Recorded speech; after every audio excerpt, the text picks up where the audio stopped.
And hello everyone, welcome back to another CSS tutorial. In this tutorial we'll be talking about gradients in CSS, which lets you display smooth transitions between two or more colors. So we have three types of gradients we are going to talk about: the linear gradient, radial gradient, and conic gradient. However, I might have butchered how you pronounce that, but it's probably conic. Now, a linear gradient goes up, down, left, or right, or diagonally. So it goes from one point to the other. A radial gradient is defined by its circle, or its center, so it is like a circle. A conic gradient is rotated around a center point, which sounds complex, but it is not. Let's get to the CSS linear gradient. Then here we have the margined div, and we can just go hashtag margined. And to create a gradient, we can use the background image property. Then we can specify linear gradient.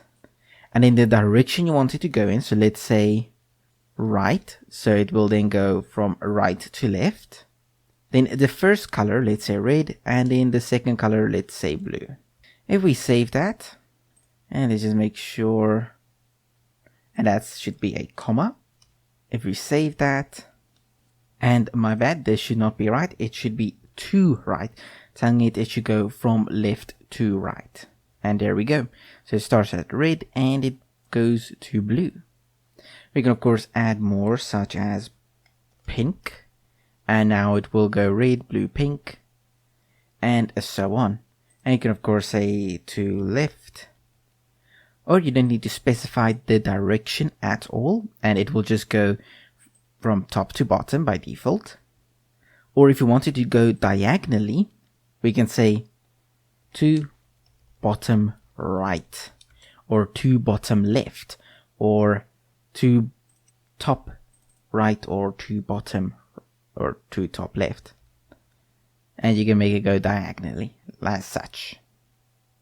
You can also use angles if you do not like this, if you need more power over it. You can also say something like 90 deg for a 90 degrees, and that's basically to right.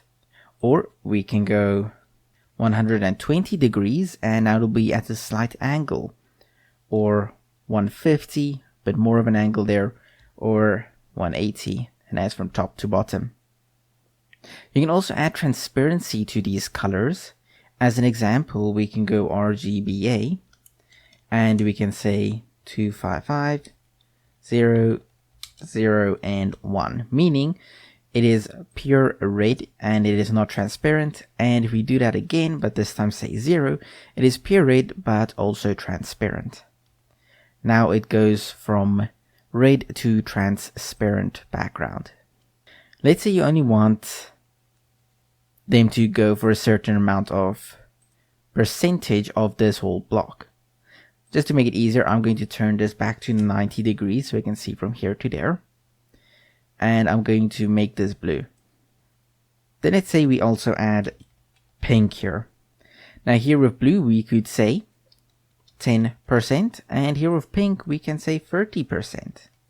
If we save this, we'll see red take up a small space, then it's blue, and then pink gets this whole big space, basically gets the rest of what is left. Basically blue starts at 10%, pink starts at 30%. If we were to make this 50, blue will stay at the same place, but pink will start at the halfway mark. If you want them to repeat, you could also go and say, instead of linear gradient, you could say repeating linear gradient. And now it will repeat every time.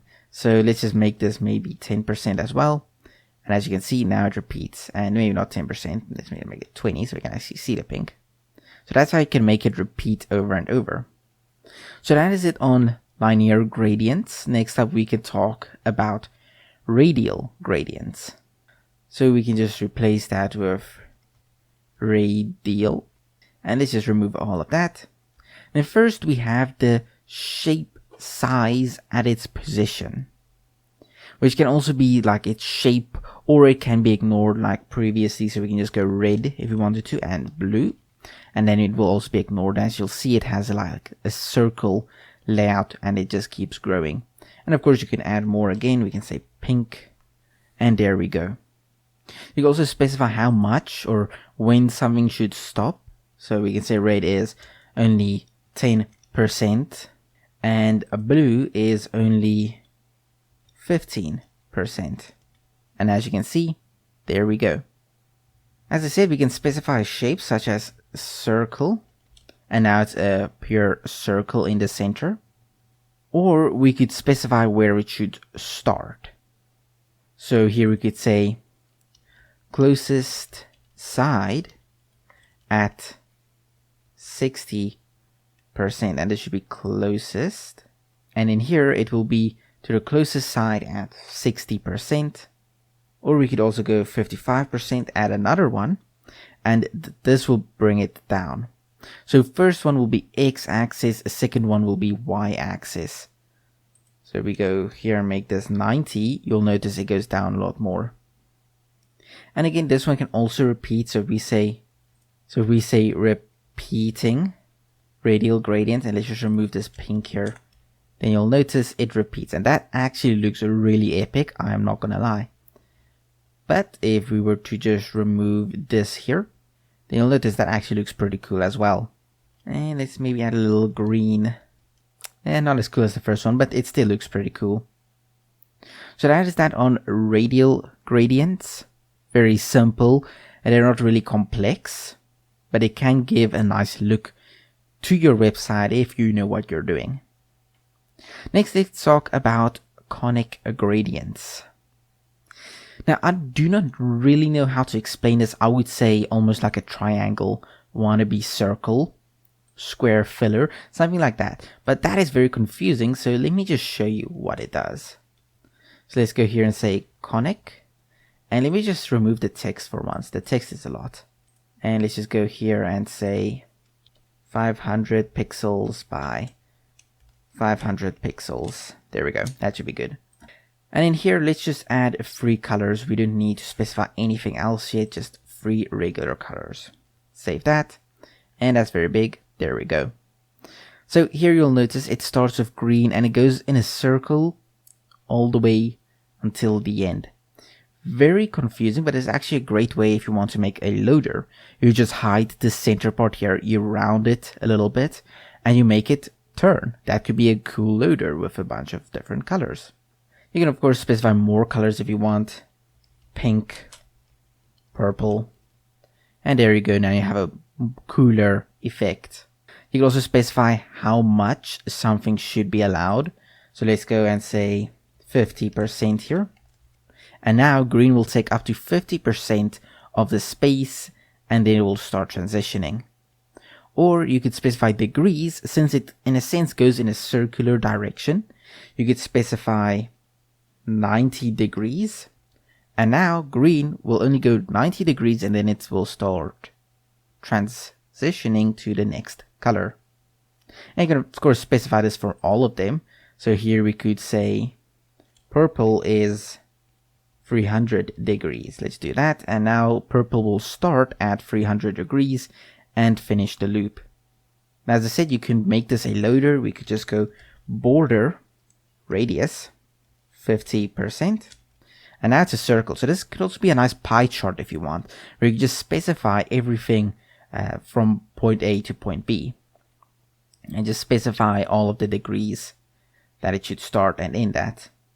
So here we could say green starts at 0 degrees, red starts at 90 degrees, blue starts at 100 degrees, pink at 180 degrees, and purple.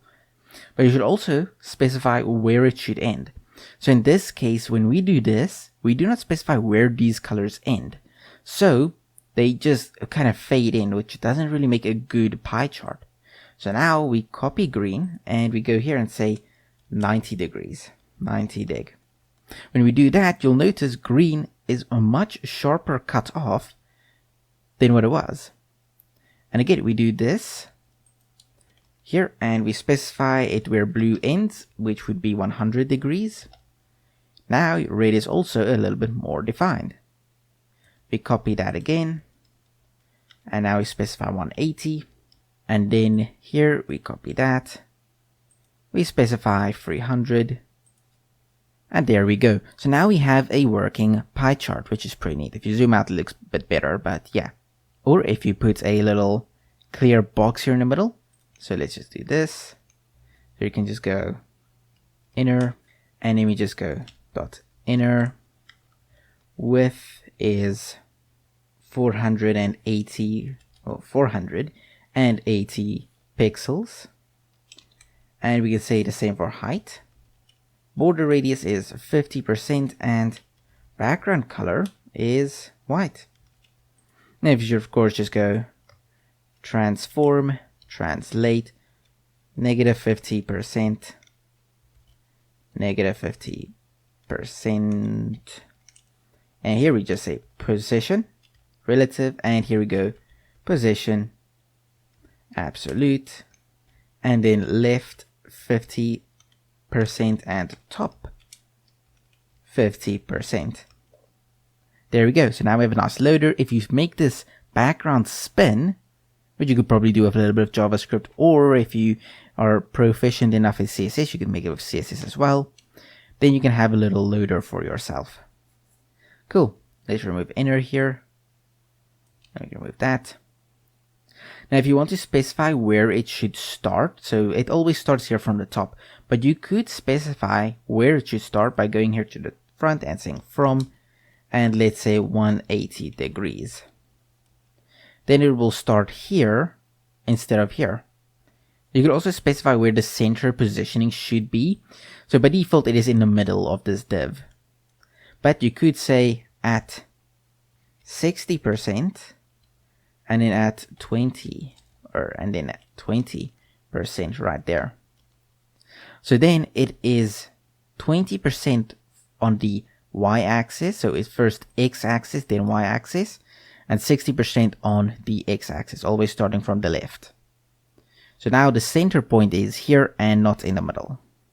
And again, you could have this repeat by just adding repeating, of course, and then removing all of the extra bloat, because that is a little bit too much for me. I'll just do that, and do that, and specify 10% and 15%. There we go. So now it repeats. Alright, so that's the basics of the 3 gradient types we have been talking about. As you can see, they're not very difficult. I'm just going to, this is like hypnotizing, so I'm just going to remove that. So they're pretty cool, and you can do a lot of really interesting effects with them if you practice with them and have a little bit of fun. And that's that. Thank you all for watching. I hope you all enjoyed, and I will see you all again in the next CSS tutorial.